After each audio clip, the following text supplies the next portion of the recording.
స్తోత్రం చెల్లిస్తూ mic system అంతా కూడా సంపూర్ణ శోధించుకున్నాము. రావాల్సిన పరిశుద్ధ ప్రియుల సంఘం చెల్లిస్తూ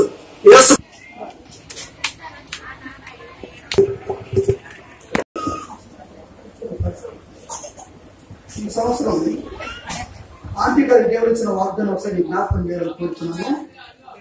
ఆదికాండం 24వ అధ్యాయము, ఆదికాండం 24వ అధ్యాయము 7వ వచనం. ఈ సంవత్సరం కోటతో ఆంటీ గారికి దేవుడు ఇచ్చిన వాగ్దానం. నా తండ్రి ఇంటి నుండి, నేను పుట్టిన దేశం నుండి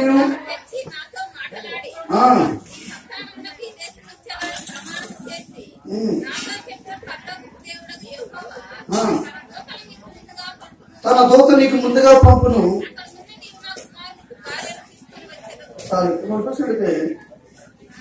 యెహోవా తన దూత నీకు ముందుగా పంపును. ఈ వాగ్దానం దేవుడు ఇచ్చాడు. ఆయన దేవుడు ఈ వాగ్దానము నాకు ఇచ్చాడు. నాకు ఆలోచన పుట్టిన దేవుడికి సంవత్సరం సిద్ధపరుచుంటాడేమో అనుకున్నా. నా తలపు అనమాట.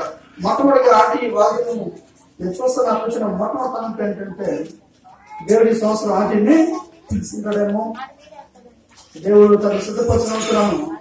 ఎంతో టైం పట్ల కనీసం 2 నెలలు కూడా దేవుడు అద్భుతంగా తన దాసురాలని తను ఇచ్చిన వాగ్దానం ప్రకారము ప్రభు సిద్ధపరుచున్నాను.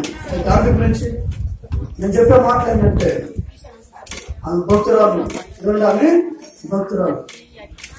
ప్రభు ఇంటిని ఎంతమంది ప్రేమించినా భక్తురాలుగా నేను ఎరుగుతుంది.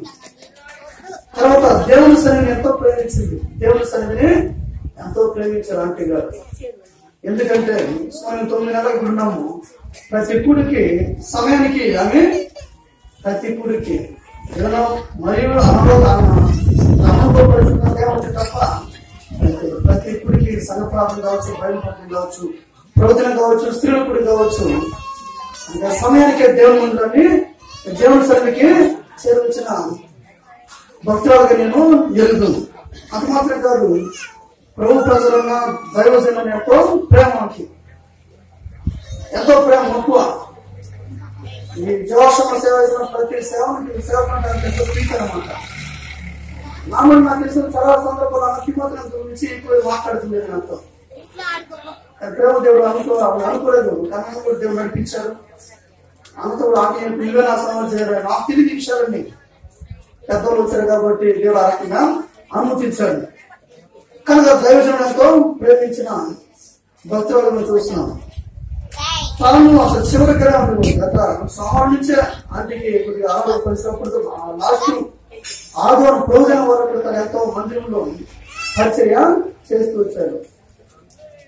కానీ ఆంటీ చేసే పరిచయం ఎట్లా ఉంటుందంటే ఎంతో ఆశతో, ఇష్టంతో తను ఏ పని చేసినా అది కనబడదు. మాకు మందిరం ఊడ్చినా, పాత్రలు కడిగినా, ఏ పని చేసినా సరే ఎంతో మొక్కుతో, ఆసక్తితో, ఇష్టపూర్వకంగా, ప్రేమతో ఆ పని ఆంటీ చేసేవారు. చాలా ప్రాముఖ్య విషయం ఇది.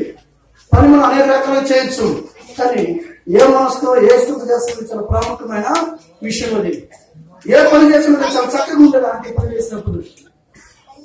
చాలా ప్రాముఖ్య విషయం. ఎందుకంటే ఆ ధనిత భాగ్యాన్ని తన దాసరాలు ఎరిగింది. కనుక ప్రభు ఇంట్లో పరిచయంలో ఎంతో ప్రేమించిన భక్తులుగా మేము ఎరుగుతాము. అయితే ఇప్పుడు మనకేమైంది? భర్తీ ఖాళీ అయింది. మరి ఆ ఖాళీ ఏం కావాలి? భర్తీ కావాలి. ప్రభునందు ప్రియ దేవుని బిడ్డ, ప్రభునందు ప్రియ సోదరి, ఆ ఖాళీ భర్తీ చేసేదానికి నువ్వు ఇష్టపడతావా? ఆ ఖాళీ నింపేదానికి నువ్వు ఇష్టపడతావా? దేవుడు నిన్నే కోరుకుంటాడేమో. ఆ పరిచయ కొరకు, ఆ పని కొరకు, ఆ ఆసక్తిగల జీవితం కొరకు ప్రియ కుటుంబ సభ్యులారా, దేవుడు నిన్నే కోరుకున్నాడని ఎన్నుకుంటాడేమో. తీర్మానం చేసి ప్రభువా, నీ దాసుల యొక్క ఆ ఖాళీన స్థలాన్ని నేను నింపుతానయ్యా, నేను దాన్ని ఫుల్ చేస్తాను ప్రభువా, ఆ బాధ్యత నేను వహించుకుంటాను ప్రభువా, ఆ భుజం నేర్చుకుంటాను ప్రభువా, ఆ ఆసక్తితో నేను నీకు ముందు నేను వస్తాను ప్రభువా అని ఎవరైనా ఉన్నారా? ప్రభు మిమ్మల్ని దీవించిన గాక, అటు కృపలో దేవుడు మిమ్మల్ని వర్ధన చేయను గాక, వర్ధన చేయను గాక. ఆ రకం ప్రభు అందరిని దేవుడు ఆమె జీవితం మన కోసం ఎంతో ప్రోత్సాహపరిచేది. ఆ వయసులో కూడా ఆంటీ ఏంటి నేను సేవలు ఉన్నా సరే ఆంటీ జీతం వాళ్ళతో ప్రభావితం చేసుకొచ్చింది అనుభవాలు. ఆ పరిచయం ఈ యేసుని ఆసక్తితో దేవుడి సన్నిధి రావటం పరిచయం అది మామూలు విషయం కాదు. తన అంతరంగంలో దేవుడు జరిచిన బలమైన కార్యం అది, బలమైన కార్యం అది.